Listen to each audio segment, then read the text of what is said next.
Labas. Mėnesio pabaiga reiškia du dalykus. Tai, kad aptarsim knygas, kurias perskaičiau gegužės mėnesį ir susikursim TBR birželiui.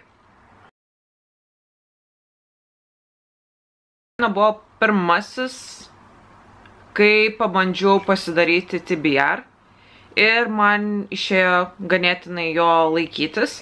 Tad buvau išsirinkusi 6 knygas, perskaičiau 5, bet perskaičiau 5 dėl to, kad tiesiog nespėjau, pradėjau dirbti vėl ir nebeturėjau tiek laiko, kiek norėjau.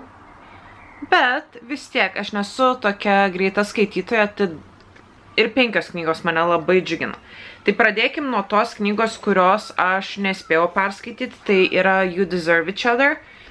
Pradėjau aš ją skaityti, bet esu ties 22 puslapių, tad nežinau, ar toliau tęsiu, ar nusikels mano skaitimas ir į kitus mėnesius, ar į kitus metus, žinant mane. Tada trumpiausia knyga, kurią teko šį mėnesį perskaityti, buvo The Dark One. Tai yra Peterio Peno retelling perpasakojimas Spicy Dark White Shoes. Ar rekomenduoju, nežinau, labai greitas skaitalas, tai tik tais tiek, bet čia yra antroji dalis, iš viso yra 4, aš visas baigsiu skaityti, bet nieko ypatingo, bent jau man. Elsie Silver, Flawless, birželio mėnesio klubo romantika, jeigu neklystu. Ir mano pirmasis cowboy romance. Grumpy, Sunshine, kaubojai, lengvai skaitosi, viskas, ko reikėjo, kad rimtai negalvotų apie gyvenimą ir tikrai tęsiu ir visą šitą knygų seriją. Tai yra pirmoji knyga Chestnut Springs serijoje, tad galėčiau rekomenduoti ir gero skaitimo, kas būtent skaitys šitą knygą birželio mėnesį. Paskutinioji dalis The Four Horsemen knygų serijai. Ir kaip Marija sakė, kad tikrai norėtųsi pamiršti viską ir pradėti skaityti šitą knygų seriją per naujo. Nes viena įdomesnių idėjų, kurios yra man tekę skaityti iš viso, šiaip, visa serija yra 5 žvaigždės man asmeniškai. Ir paskutinioji dalis man labai patiko, bet buvo viena tam tikra detalė, kuri mane suerzino. Bet vis tiek davau 5 žvaigždutes. Šiaip nei vienai knygai neturėjau dėl ko prikipti, išskyrus dėl šitos vienos detalės. Nežinau, kodėl mane taip suerzino, bet vis tiek. Tikrai toliau skaitysiu būtent šios autorės kitas knygas, nes man patiko tiek rašymo stilius, tiek humoras jos. Ir jo, kas dar neskaitė, tikrai rekomenduoju ir jungiuos prie Marijos kulto, kad rekomenduoju skaityti. Mano meilė. Tai buvo gera į šitą pasaulį sugrįžti, vėl susitikti su savo mylimiausiais veikėjais. Tai Somewhere Beyond the Sea, T.J. Klune antroji duologijos knyga. Pirmoji vadinasi The House in Cerulean Sea. Viena mano mėgstamiausių knygų ever ir man atrodo išliks iki pat mano gyvenimo galo taip. Šita knyga nepatiko man tiek kaip pirmoji. Ne dėl to, kad kažkas su ją blogai, bet tiesiog gal per daug dalykų jau buvo nuspėjama ir labai nenustebino, bet vis tiek, nors aš ją ir nedaviau didžiausio įvertinimo, vis tiek rekomenduoju skaityti ir labai džiaugiuosi, kad perskaičiau, prisižymėjau bele kiek citatų ir kitos citatos yra tiesiog vos ne puslapiais.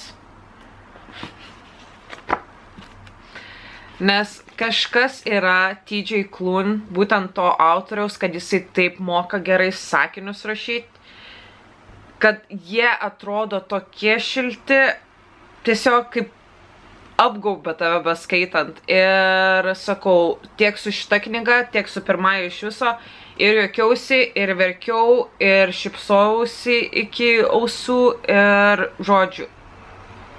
Labai buvo smagu sugrįžti ir pagaliau dedam tašką būtent šitam pasauliui ir tada nekantrauju keliauti prie kitų būtent šito autoriaus knygų. Jeigu matysit kažkur musę,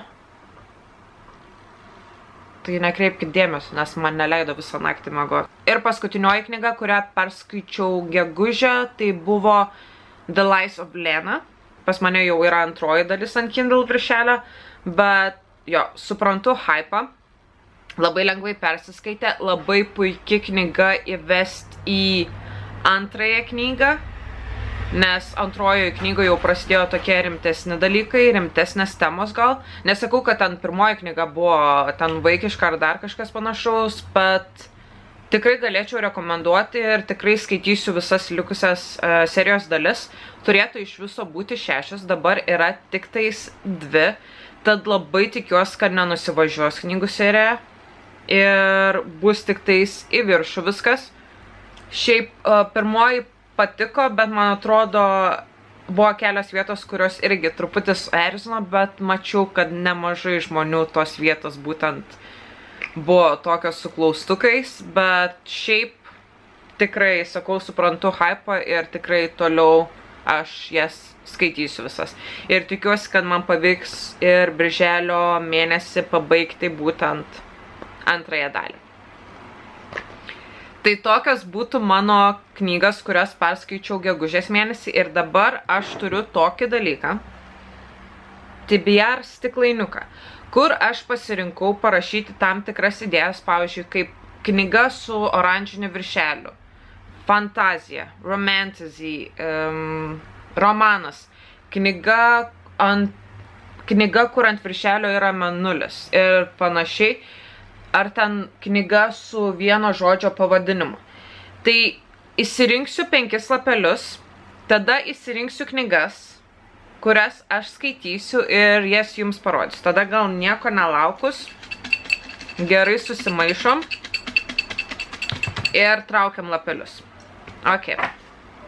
Pirmoji knyga bus Special Edition.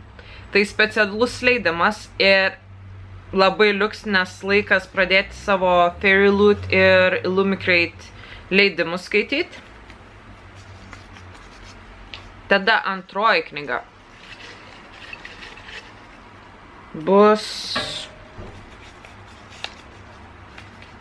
A Book with the Moon on the Cover. Knyga su mėnuliu ant viršelio.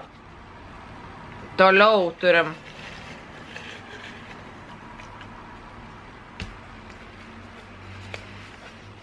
A Book with a Pink Cover.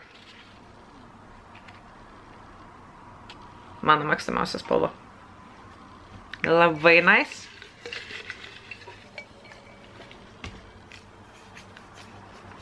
A Book with Mountains on the Cover.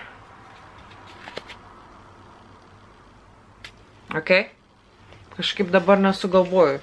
Ar turiu tokią knygą, nu bet žiūrėsim. Ir paskutinioji knyga bus A Standalone. Ok, labai super.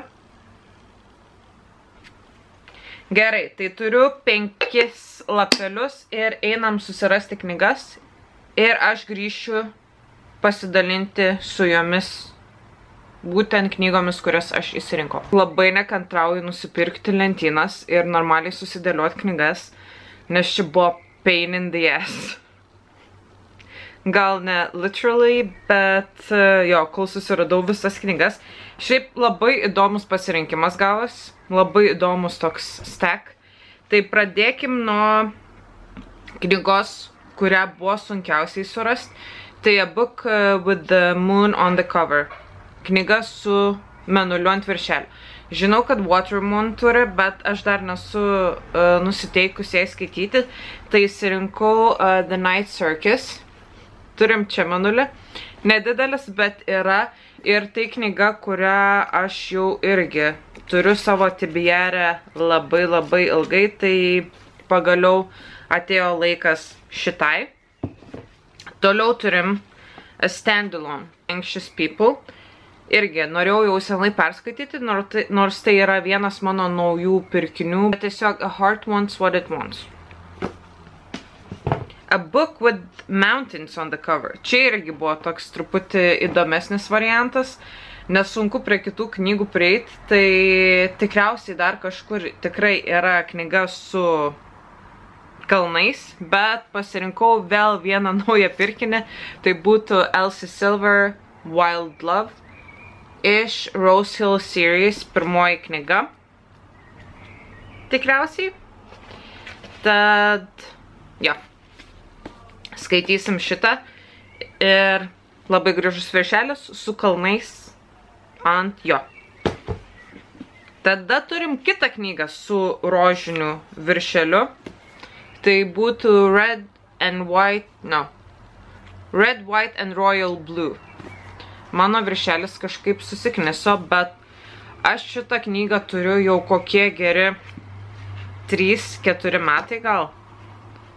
Ir daug gerų atsiliepimų teko apie ją girdėti, tai pagaliau laikas man šitą knygą pasiimt. Ir šiaip norėjau aš ją šį mėnesį skaityti, tai bus labai gerai, kad pasitaikė.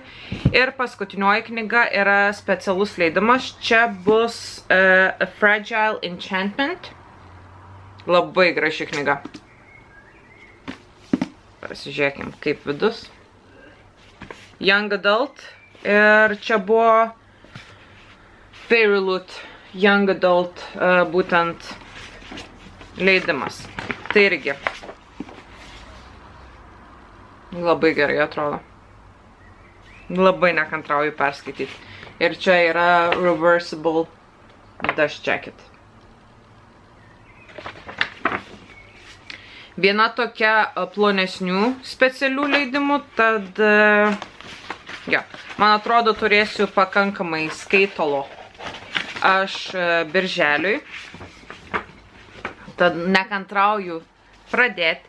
Ir čia bus tada mano tokia krūvelė būtent birželio mėnesiui. Tokios ne per storiausias knygos, bet irgi ne per kūdžiausios. Tai tikiuosi, kad man visas jas pavyks perskaityti. Nekantrauju labai. Ir būtų jaučiu tiek iš manęs šiandien. Ačiū, kas pasižiūrėjot ir tada susimatysim kitos filmukas. Iki!